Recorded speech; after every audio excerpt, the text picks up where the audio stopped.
ঢাকার আকাশে ঝুলে আছে অদ্ভুত এক স্তব্ধতা। সন্ধ্যার আলো যখন ফুরিয়ে আসছে তখন পুরনো ঢাকা থেকে বনানী সবখানে বাতাসে গুঞ্জন ইউনুস কি বললেন। সেই কথার তরঙ্গ ছড়িয়ে পড়েছে দূর দূরান্তে, পেরিয়ে গেছে সীমান্ত, প্রবেশ করেছে নয়াদিল্লির অলিন্দে। এই গল্প কোনো স্রেফ মন্তব্যের নয়, এটা এক উত্তাল সময়ের প্রতিচ্ছবি, যেখানে একটি নাম হয়ে উঠেছে দক্ষিণ এশিয়ার কূটনৈতিক তাপমাত্রার সূচক। চীনের রাজধানী বেইজিং, মার্চের এক শীতল সকালের ছবি। বাংলাদেশের প্রধান উপদেষ্টা প্রফেসর মোহাম্মদ ইউনুস এক উচ্চ পর্যায়ের অর্থনৈতিক সম্মেলনে ভাষণ দিচ্ছেন। ভারতের উত্তর পূর্বাঞ্চল ল্যান্ডলকড বা ভূমিবেষ্টিত, সমুদ্রের কাছে পৌঁছানোর কোনো উপায় নেই তাদের। এই অঞ্চলে আমরাই সমুদ্রের একমাত্র অভিভাবক, তিনি বললেন। ইউনুস আরও যোগ করেন, এই অঞ্চলের উন্নয়নের জন্য বৃহত্তর অর্থনৈতিক সংযোগ প্রয়োজন, বিশেষ করে চীনের সঙ্গে। স্পষ্টতই কথাগুলো ইতিবাচক, অর্থনৈতিক উন্নয়নের লাইনে হেঁটেছে, কিন্তু তাতে যেন আগুন ধরে গেল হিন্দুত্ববাদী নয়াদিল্লির বুকে। ইউনুসের বক্তব্যের কয়েক ঘণ্টার মধ্যেই ভারতীয় টিভি চ্যানেলগুলোতে ব্রেকিং নিউজ। চ্যানেল নামলে খবরে আসে উত্তর পূর্বে চীনের প্রবেশের পথ খুলে দিচ্ছেন ইউনুস। রাজনৈতিক বিশ্লেষকরা একের পর এক প্রশ্ন তুলছেন, বাংলাদেশ কি চীনের পক্ষ নিচ্ছে? ইউনুস কি ভারত বিরোধী?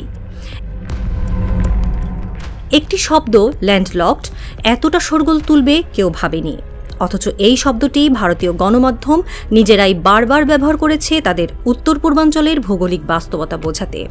কিন্তু যখন ইউনুস বলেন তখন তার মধ্যে যেন কোনো ষড়যন্ত্রের গন্ধ পায় দিল্লি। সেনাবাহিনীর প্রাক্তন জেনারেলরা মন্তব্য করেন, ওই মন্তব্য জাতীয় নিরাপত্তার জন্য হুমকি। তাদের কণ্ঠে উদ্বেগ নয়, যেন ঘোষণা। কয়েকদিন পর ইউনুসের প্রতিনিধিরা পরিস্থিতি সামাল দিয়ে এগিয়ে এসেছেন। তারা বলেছেন, ইউনুসের মন্তব্য ভালো উদ্দেশ্য নিয়েই করা হয়েছিল। যদি কেউ এটাকে বিকৃত করে নিজের মতো ব্যাখ্যা করে তাহলে আমরা কিছু করতে পারি না। টাইমস অফ ইন্ডিয়ার এক প্রতিবেদনে বলা হয়েছে, ইউনুসের মন্তব্য ভুল বোঝা হয়েছে এবং তিনি সৎ উদ্দেশ্য নিয়েই কথাগুলো বলেছেন। ইউনুসের ল্যান্ডলকড শব্দটি নিয়ে ভারতের এত আপত্তি কেন?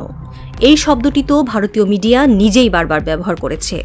দ্য বিজনেস স্ট্যান্ডার্ডের একটি নিবন্ধে বলা হয়েছে, ইউনুসের ল্যান্ডলকড মন্তব্য নিয়ে ভারত কেন ঘুম হারাচ্ছে, যখন এটি একটি স্বীকৃত ভৌগোলিক বাস্তবতা।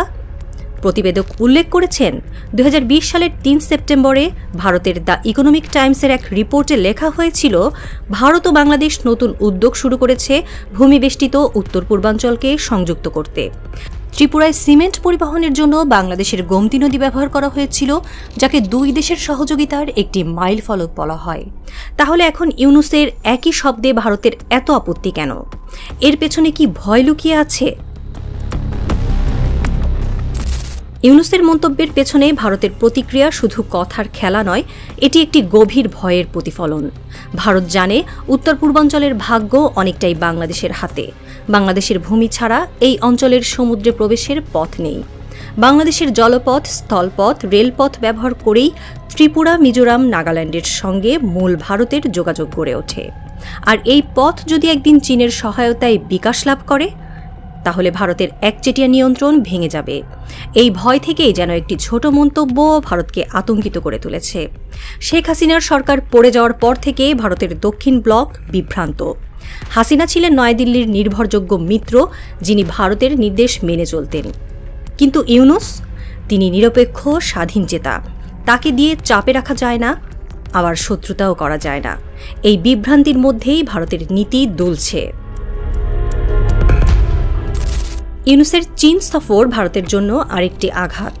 জানুয়ারিতে চীনের প্রেসিডেন্ট শি জিনপিংয়ের সঙ্গে বৈঠকের পরিকল্পনা করা হয় এবং মার্চে তিনি সেই সাক্ষাৎ সেরে আসেন।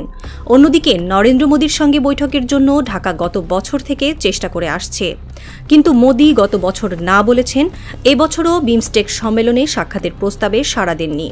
হিন্দুস্তান টাইমস 21 মার্চ লিখেছে, বিমস্টেকে মোদী ইউনুসের আনুষ্ঠানিক বৈঠক সম্ভব নয়। কিন্তু সম্মেলন শুরু হতেই ফার্স্ট পোস্ট জানায়, মোদী ব্যাংককে ইউনুসের সঙ্গে সাক্ষাৎ করবেন। এই দোদুল্যমানতা ভারতের বিভ্রান্তির প্রমাণ। বিমস্টেক সম্মেলন শুরু হয়েছে ব্যাংককে। ঢাকা ট্রিবিউন জানিয়েছে শুক্রবার মোদি ও ইউনূসের প্রথম সশরীরে বৈঠক হবে। ঢাকা ও দিল্লির কর্মকর্তারা এটি নিশ্চিত করেছেন। কিন্তু দ্য হিন্দু একই দিনে লিখেছে, বিমস্টেকের আগে মোদি ইউনূস বৈঠক নিয়ে সন্দেহ রয়েছে। মোদি থাই রাজা ও প্রধানমন্ত্রীর সঙ্গে বৈঠক করবেন, কিন্তু ইউনূসের সঙ্গে কি হবে তা এখনও অস্পষ্ট। এই হবে হবে নার খেলা ভারতের নীতির অস্পষ্টতাকে আরও উন্মোচন করছে।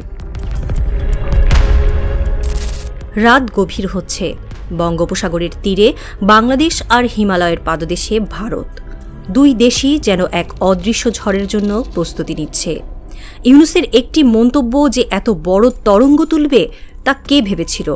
ভারতের বিভ্রান্তি, ভয় আর কূটনৈতিক দোলাচলের মধ্যে বাংলাদেশ দাঁড়িয়ে আছে নিজের স্বাধীন অবস্থান নিয়ে।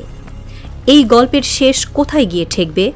মোদি ইউনূসের বৈঠক কি সম্পর্কের নতুন দিগন্ত খুলবে, নাকি আরও গভীর করবে দূরত্ব?